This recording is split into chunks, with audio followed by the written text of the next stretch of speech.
Bueno,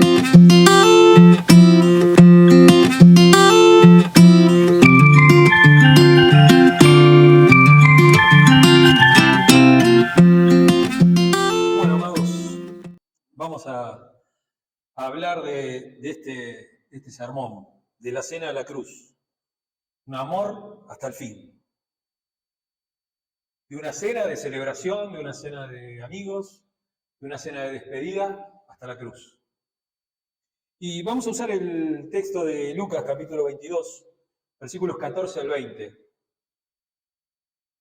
Dice así la palabra del Señor. Cuando llegó la hora, Jesús y sus apóstoles se sentaron a la mesa. Entonces les dijo: he tenido muchísimos deseos de comer esta Pascua con ustedes antes de padecer. Pues les digo que no volveré a comerla hasta que tenga su pleno cumplimiento en el reino de Dios. Tomó la copa, dio gracias y dijo: tomen esto y repártanlo entre ustedes. Les digo que no volveré a beber del fruto de la vid hasta que venga el reino de Dios. Tomó también el pan y después de dar gracias lo partió, se lo dio a ellos y dijo: esto es mi cuerpo entregado por ustedes, hagan esto en memoria de mí. De la misma manera tomó la copa después de cenar y dijo: esta copa es el nuevo pacto en mi sangre, que es derramada por ustedes. Fue una cena más de Pascua, para ellos como judíos, pero fue la primera cena como cristianos. Pero fue la primera vez que iban a darle un sentido especial. Y ellos se reunieron para celebrar la Pascua judía, pero Jesús se sienta instituyendo algo totalmente nuevo. Algo totalmente nuevo para todos aquellos. Y vemos como tres verdades ahí, a modo de introducción solamente. Primero, una cena de despedida, pero que tiene un propósito eterno. Es una cena de despedida. Jesús transforma la Pascua judía en el memorial de su sacrificio. La memoria de aquella salida de Egipto queda atrás, aquel pesaj, aquel pasar, cuando el ángel de la muerte pasó frente a la puerta de los judíos y no entró y sin embargo mató a todos los primogénitos de Egipto. Era eso lo que se conmemoraba. Pero Jesús viene a traer algo distinto, es la muerte pasa para todos. Porque todos aquellos que vivieron esa Pascua, todos aquellos sobre los cuales pasó el ángel por delante, pasó de largo por sus casas, luego terminaron muriendo en el desierto. Pero Jesús trae algo distinto, trae algo que tiene un propósito eterno. Esa Pascua es, como dice Colosenses, sombra de lo que había de venir. Era simplemente la sombra, pero la imagen es Cristo. Y desde el punto de vista de la Pascua judía, hasta el Cordero y todo tiene ese significado del sacrificio definitivo que iba a quitar el pecado del mundo, así como lo profetizó Juan el Bautista, ¿no? Este es el Cordero de Dios que quita el pecado del mundo. Y también es un acto de amor eterno. Dice Juan capítulo 13, versículo 1, habiendo amado a los suyos, los amó hasta el fin. No hubo seguramente en el camino habrá habido otras traiciones, la de Judas a lo mejor es la más conocida, pero hubo muchas situaciones y muchas cosas que yo creo que, mirándolo desde acá, desde este punto de vista de hoy, hubiéramos perdido muchos amigos, hubiéramos dejado de ver a muchos amigos si hubieran pasado las cosas que pasaron a lo largo de esos 3 años de discipulado. Discípulos que no entendían, discípulos que esperaban otra cosa, discípulos que como decía Jesús, vos sos el diablo, vos hablás de parte del diablo, porque no ponés tus ojos en las cosas de arriba, ponés las cosas en las cosas terrenales. Y el texto griego, ahí en donde dice, habiendo amado a los suyos, los amó hasta el fin, utiliza una palabra que es eitelos. Amó hasta el extremo. Amó como no se puede llegar a amar. No había otra forma más poderosa de amar que esa. No tuvo límites, no tuvo condiciones el amor. Y también es un puente hacia la resurrección. Esta cena anticipa la victoria del domingo. Hoy estamos tristes, hoy estamos todos, no sabemos qué hacer con el dolor, con esta cosa que parece tan bajón de los jueves, de los viernes, de Semana Santa, pero sin embargo hay una esperanza de resurrección. Y ese es un puente hacia la resurrección. Mientras celebramos la muerte, lo hacemos con la certeza de que la tumba va a ser encontrada vacía. Y quiero desarrollar la prédica en tres dimensiones de la última cena. El primero, la memoria que transforma. Hay una transformación en la memoria. Jesús reinterpreta la Pascua. Y también es un sacrificio que redime. Es un sacrificio que redime. Y los elementos de la Pascua, el pan, el vino, la reunión en sí, nos revelan el costo, nos revelan el valor que tiene la Pascua para cada uno de nosotros. Y también, por último, el pacto que une.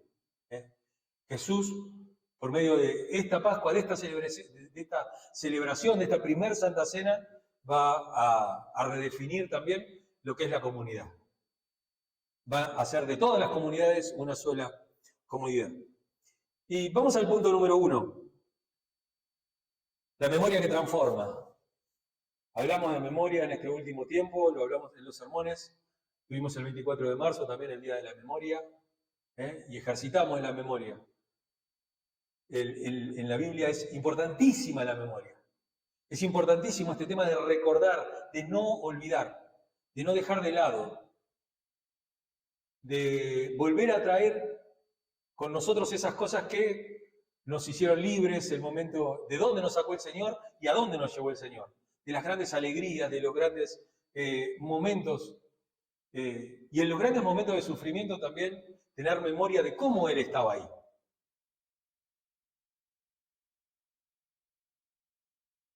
Y Jesús reinterpreta la Pascua. Quiero leer algunos versículos así sueltos de este mismo texto que estamos mirando. Él dice, cuando llegó la hora, Jesús y sus apóstoles se sentaron a la mesa. Él nos está invitando a sentarnos a la mesa. Nos está invitando a comer, nos invita a entrar en intimidad con Él. Y Él dice, pues les digo que no volveré a comerla hasta que tenga su pleno cumplimiento en el reino de Dios. Es algo para recordar porque en algún momento Él va a volver a comer esta cena y la va a comer con todos nosotros en las bodas del Cordero. Y Él también tomó el pan y después de dar gracias lo partió y dijo a ellos, este es mi cuerpo entregado por ustedes, hagan esto en memoria de mí. Él nos da una memoria que transforma nuestra forma de pensar, nuestra forma de vivir. Y esto tiene una conexión histórica, porque Jesús dice, he tenido muchísimos deseos de comer esta Pascua con ustedes. Jesús conecta el sacrificio inminente ahí en la cruz, lo dijimos el sábado, ¿no? Él no está entrando para ser coronado rey. Él está entrando en Jerusalén y sabe que no va a salir vivo de ahí. Que en todo caso va a ser coronado de espinas. Que va a ser tratado como un ladrón y no como un rey. No como el Hijo de Dios, sino como un ladrón, como un delincuente, como un sedicioso. Si bien va a haber un montón de personas ahí, personas que estuvieron como el soldado, ¿no? Que dice verdaderamente este era el Hijo de Dios. Tuvo conciencia en ese momento, ¿no? La historia dice que era Longinos, era el nombre, que después es la marca de los relojes, porque significa lanza. Es el que clavó la lanza en el costado de Jesús. Pero él también hace una conexión histórica con la Pascua, con el tema de la sangre del Cordero de allá de Éxodo capítulo 12, y cómo esa sangre nos libera nuevamente. Hay una nueva liberación de la esclavitud del pecado. Y en esa cena, en esa memoria que transforma, también Él nos da un mandato con implicaciones existenciales, con cosas trascendentales. No queda ahí la cosa, no queda en una cena. Dice él, hagan esto en memoria de mí. La palabra memoria en anamnesis, que de ahí viene la palabra amnesia, ¿no? De olvidar y todo esto, implica una actualización del evento. Hay que volver a hacerlo. No es solamente recordarlo, recordar la Santa Cena, sino volverlo a hacer otra vez. No quiere decir que hay que hacer la misa y hacer un nuevo sacrificio, sino hay que hacer memoria, pero practicándolo. Y tiene que ser una práctica física. No puede ser una práctica televisiva. No puede ser a través de internet. Una cosa es cuando estábamos en pandemia, bueno, era pandemia, no podíamos salir, no nos podíamos juntar, tomábamos la Santa Cena de esa manera, pero tiene que haber una comunión, tiene que haber una reunión, tiene que haber un momento en el cual juntos nos sentemos nuevamente alrededor de la mesa, sabiendo que Jesús está en espíritu en el medio nuestro y volver otra vez a hacer memoria de esas cosas. Joaquín Jeremías, que es un pastor muy, muy reconocido, muy de esta radio, de la RRB, ¿no? De la Red de Radiodifusión Bíblica, los estudios bíblicos del doctor Jeremiah, ¿no? Que era el nombre que viene de ahí. Él en el libro La Última Cena dice lo siguiente: en la concepción semítica, o sea, del antiguo Mediano Oriente, ¿no? Del cercano Oriente, perdón. El memorial hace presente la realidad que evoca. A ver si entendemos esto. En la cena hay una memoria, pero existe una realidad. Eso que evocamos, esa muerte, esa resurrección, ese perdón de pecados, esa limpieza, todas esas cosas son realidades.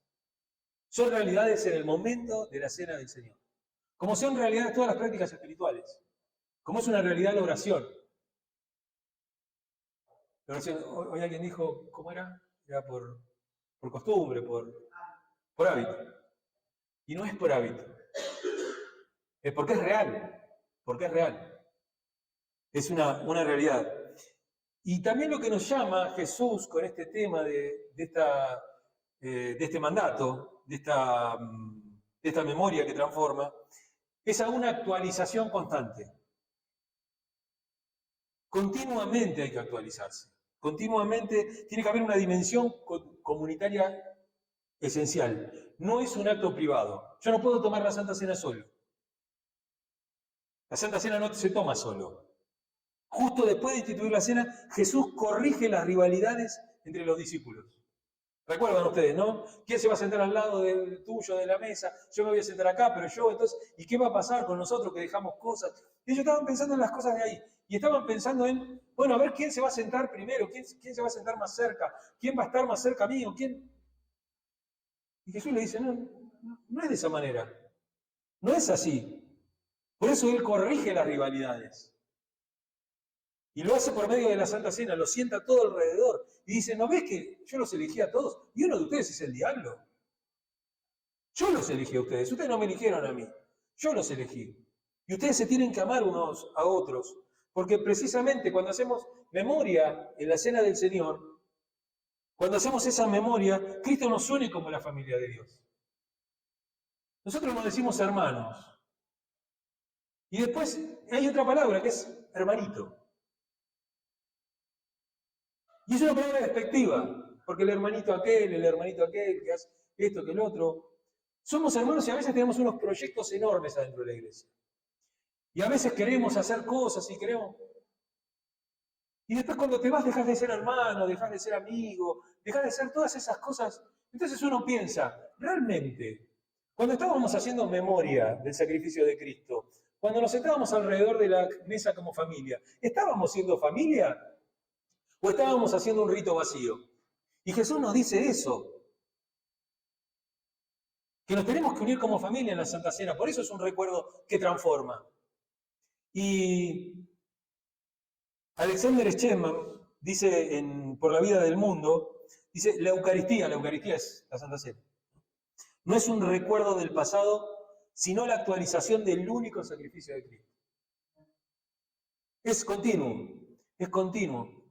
¿Por qué? Porque no es que cada vez que hacemos una misa. Y cada vez que hacemos la misa volvemos otra vez a sacrificar al Cristo. No, lo que estamos haciendo es rememorándolo. ¿Por qué? Porque su sacrificio es perpetuo. Porque la sangre sigue fluyendo. Porque los efectos del sacrificio siguen teniendo el mismo efecto y van a seguir teniendo el mismo efecto de acá hasta que Cristo vuelva. Para que todos los que crean sean salvos. Y tenemos que entender la Santa Cena y entender esto que hacemos en memoria del Señor como un medio de gracia. Hay una dispensación en el medio de gracia. Hay algo real. No lo podemos dejar solamente como un símbolo. No lo podemos dejar como algo liviano, como algo light, que no... Bueno, tomamos la Santa Cena porque es la memoria, es una parte, el primer domingo de cada mes. Muchos dicen, no, lo que pasa es que si tomás la Santa Cena todos los fines de semana va como perdiendo el sentido. Yo no estoy de acuerdo con eso. A veces, yo lo hacemos una vez por mes porque así lo acordamos y la Iglesia Bautista tiene esa costumbre de hacerlo una vez por mes. Pero el Señor dice, hagan esto cada vez que se reúnan. Él nos llama a compartir la Santa Cena y a volver a rememorar el sacrificio de Cristo cada vez que nos reunamos. Por una cuestión de comodidad, no sé por qué. ¿Por qué se perdió eso? Los hermanos libres toman la cena todas las veces que se reúnen. La Iglesia Católica comulga todos los domingos. ¿Por qué no lo hacemos, no? Y habría que repensarlo a lo mejor. Segundo punto, el sacrificio que redime. Versículos 17 y 19. Los elementos de la Santa Cena revelan el costo. El costo. Lo primero, el pan. El pan como entrega total. Pan, elemento bien simple, que hay en cualquier casa, que hay en todos lados.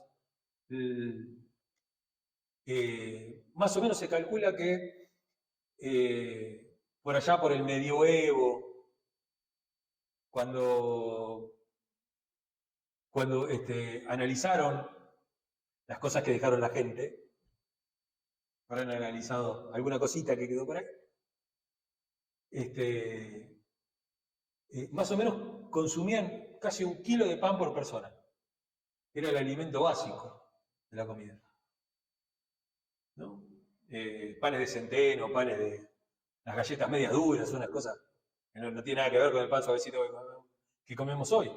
Pero digo el pan como símbolo de la alimentación, como símbolo de la subsistencia. Y Jesús nos habla de eso, del pan como su cuerpo. Dice él, este es mi cuerpo entregado por ustedes en el versículo 19. Entregado, indica una donación voluntaria. No le entrega a otro por él se entrega. La palabra en griego es esa, no es lo entregaron. Él se entregó, él se da. No fue un accidente, sino un acto volitivo de Jesús. Un acto de voluntad de Jesús, un acto deliberado de Jesús.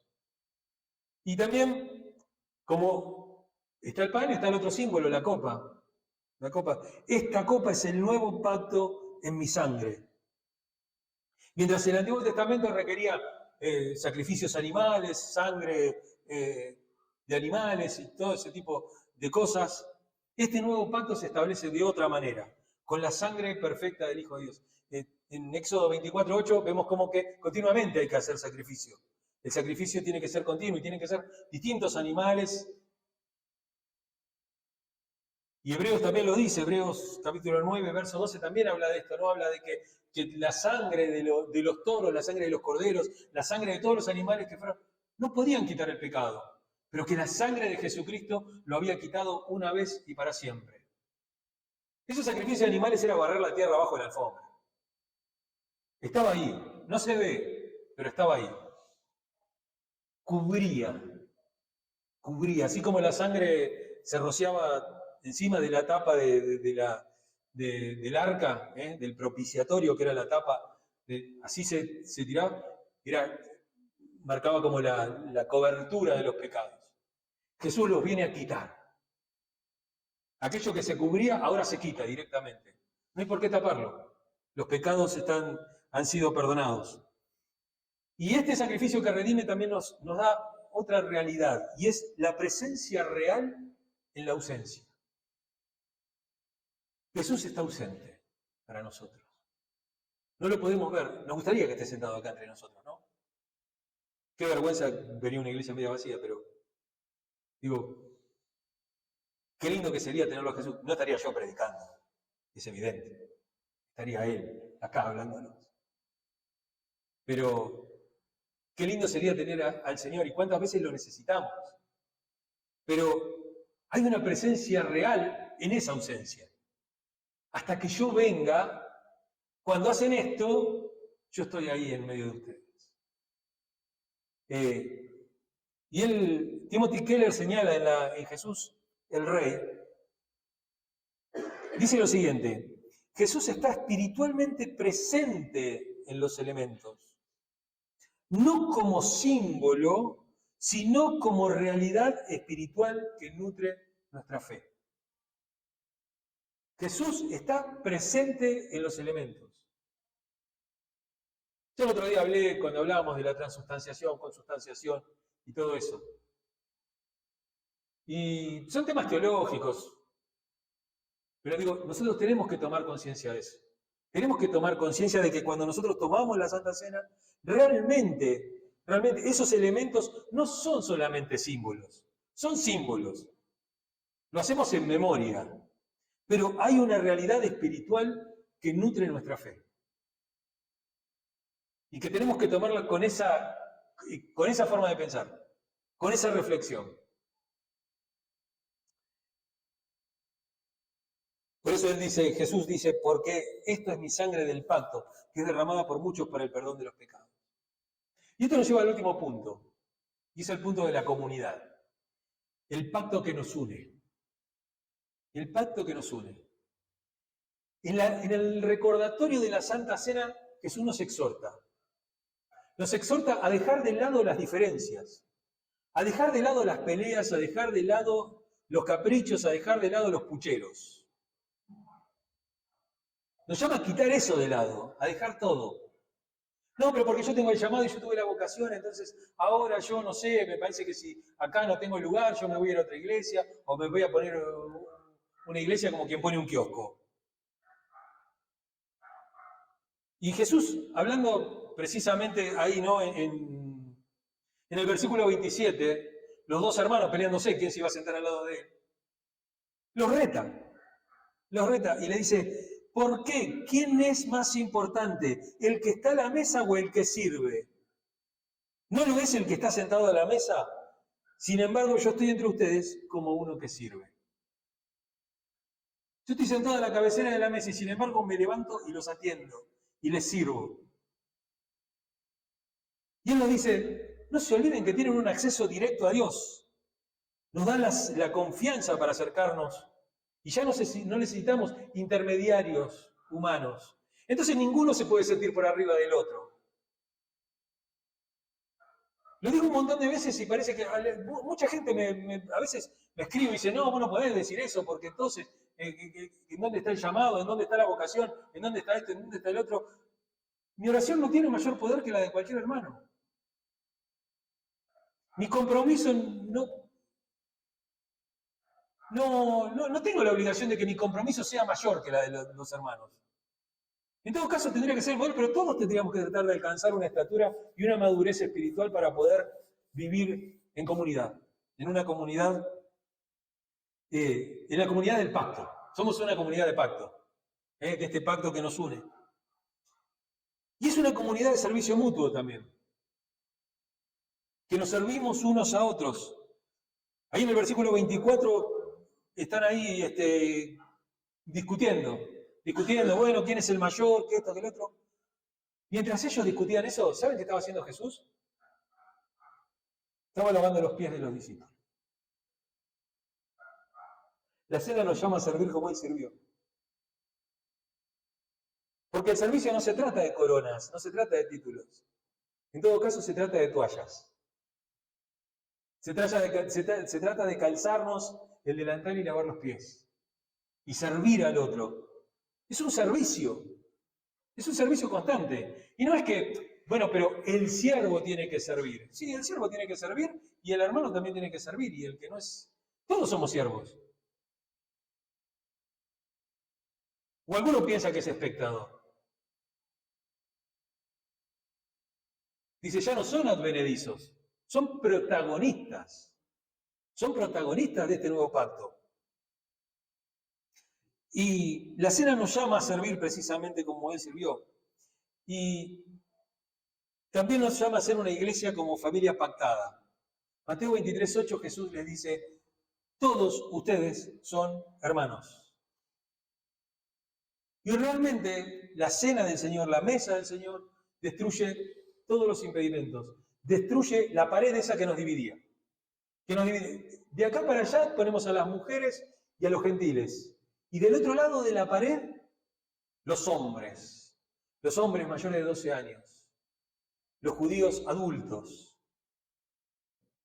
Los otros la miraban de afuera. Después le contaban, se ve. Y no podían participar. Y Jesús, cuando murió, pasa eso tan ilustrativo, que es que el velo del templo se haya rasgado en dos. Ya no había más cortina para pasar. No era sumo sacerdote. Dejá de hacer pavadas, dejá de querer hacer el que vos estás re limpio para poder entrar en el lugar santo una vez por año. Dejá de atarte una soga a la cintura, porque, ¿sabes qué? Dios no está más en ese templo. Jesús lo dijo, no adorarán ni en este templo, ni en ningún otro lado, sino que ahora los verdaderos adoradores adorarán en espíritu y en verdad. Y no necesitamos más sacerdotes. No necesitas que yo te ore para que tu oración llegue al Padre. Necesitas reencontrarte y sentirte parte de esta comunidad, de la comunidad del Señor.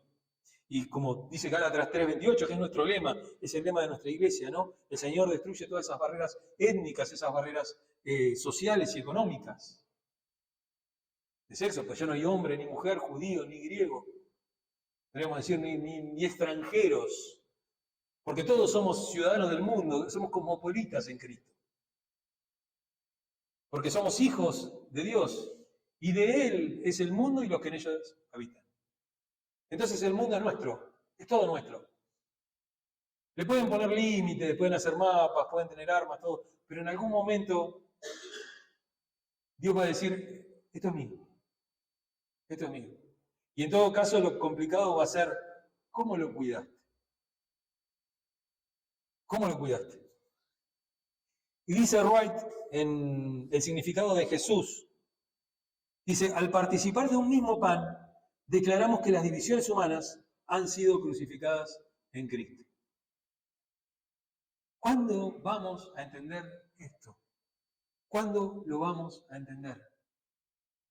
La Iglesia ha entendido grandes verdades teológicas y no puede entender esto tan simple. Y no puede entender que todo lo teológico, todas las verdades teológicas, esas realidades, esas cosas a veces tan difíciles, el sacrificio sustitutorio, la redención, podemos entender miles de cosas y no podemos entender esto tan simple, que todas las divisiones humanas han sido crucificadas en Cristo y que somos hermanos, que tenemos un Padre en común y que debemos amarnos unos a otros como Jesús nos amó. Y no porque a Jesús le respondieran o a Jesús se le hicieran fácil. Si había gente poco amable, eran los discípulos de Jesús.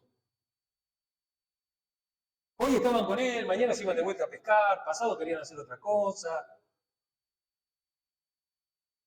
De repente hablaban profetizando, decían, tú eres el Hijo del Dios viviente, y a los 2 minutos estaban negándolo.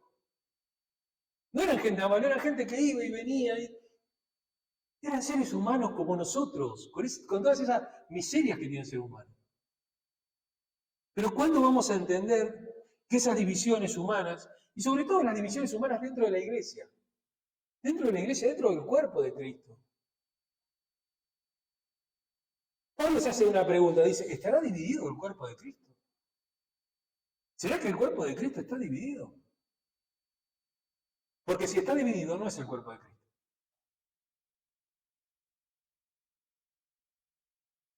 Me parece que a Jesús y al Espíritu Santo les está costando mucho mantenerse unidos. Les está costando mucho que la gente entienda que tengo esto en la cabeza, a lo mejor porque estoy desesperado por el 30 de abril para que se estrene El Eternauta. Pero nadie se salva solo. Porque necesitas de la comunidad, porque necesitas del otro. Porque necesitas de otras personas. No, nada se puede hacer solo. Nada, lo hablamos el otro día cuando hablamos. No, porque este creó tal cosa. Edison patentó, no sé. Pero ¿sabes cuántas cosas no había inventado Edison y lo hizo? Es más, el mismo Edison lo dice. Lo más inteligente que hice yo en mi vida fue rodearme de gente que sabía. De gente inteligente. Nadie hace las cosas solo. Nadie hace nada solo. Uno puede ser el emperador de no sé qué, todo, pero si no tenés un pueblo, no tenés un ejército, no tenés gente que administre, si no tenés, no puedes hacer nada solo. No hay nadie solo.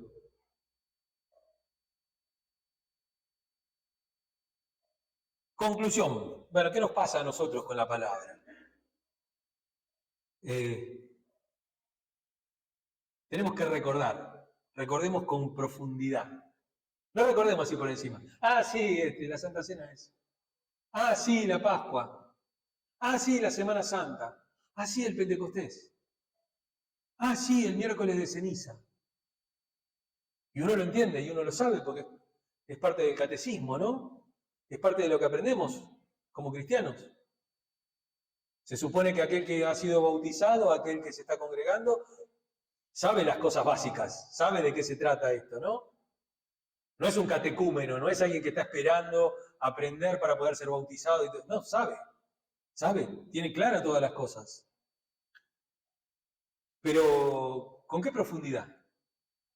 ¿Lo tomamos de verdad? El compromiso, ¿no? El compromiso. ¿Vivimos la cena del Señor como un encuentro transformador? ¿O solamente lo hacemos como un ritual, como un rito? ¿Qué hay que hacer? Porque una vez al mes hay que tomar la Santa Cena.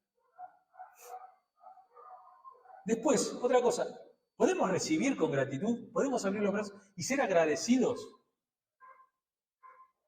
Característica número 1 del ser humano, es desagradecido. Es desagradecido. Tal vez porque nos han inculcado eso de que tenemos derechos. A veces los derechos llevan a la ingratitud. Porque están, entonces, bueno, no tengo que agradecer nada, si era lo que tenían que hacer por mí. Pero la amabilidad se debe agradecer. ¿Aceptamos que el sacrificio de Jesús basta o seguimos tratando de ganar el favor de Dios?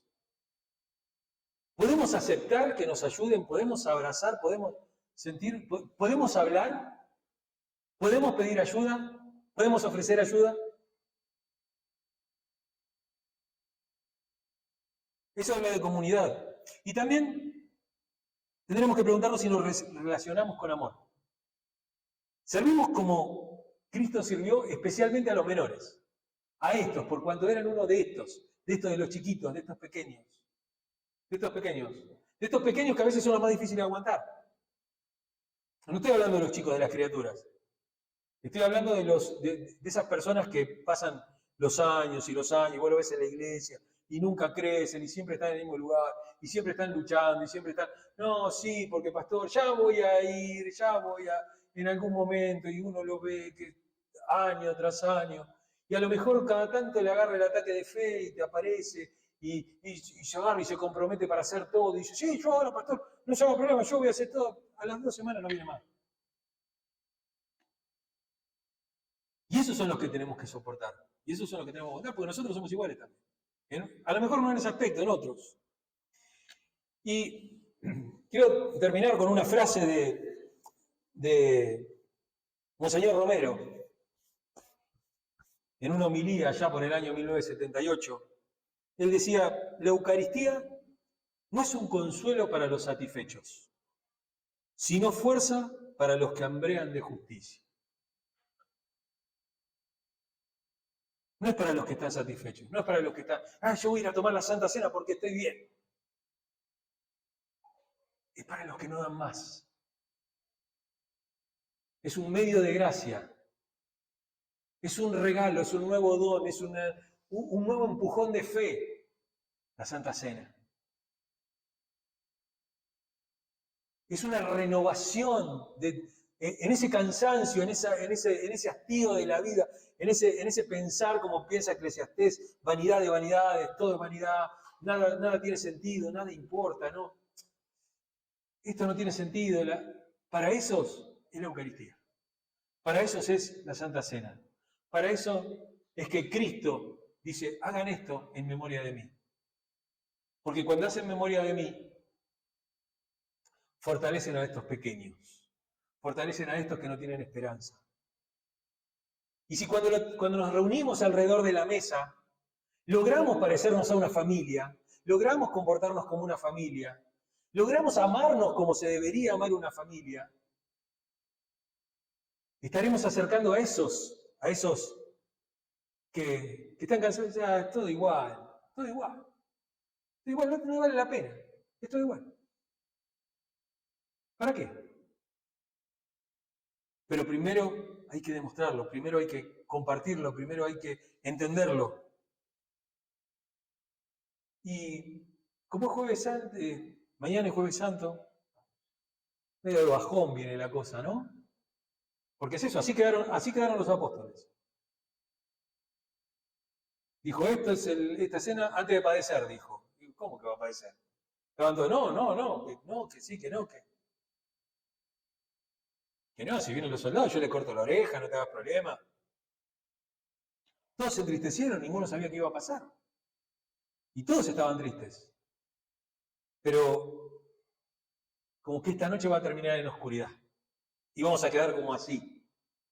Pero sabemos que el domingo va a amanecer otra vez. Y creo que es un tiempo de guardar silencio. De guardar silencio en el Espíritu. Y de dejar que el Espíritu nos hable y nos diga. Guardar silencio, pero con esperanza. Con esperanza porque Jesús resucitó. Y eso es una buena noticia. Porque Él es la garantía de nuestra propia resurrección. Pero también esa resurrección es la que le da sentido a nuestra vida cristiana, a nuestra vida de hermanos y a nuestra vida de iglesia. Amén.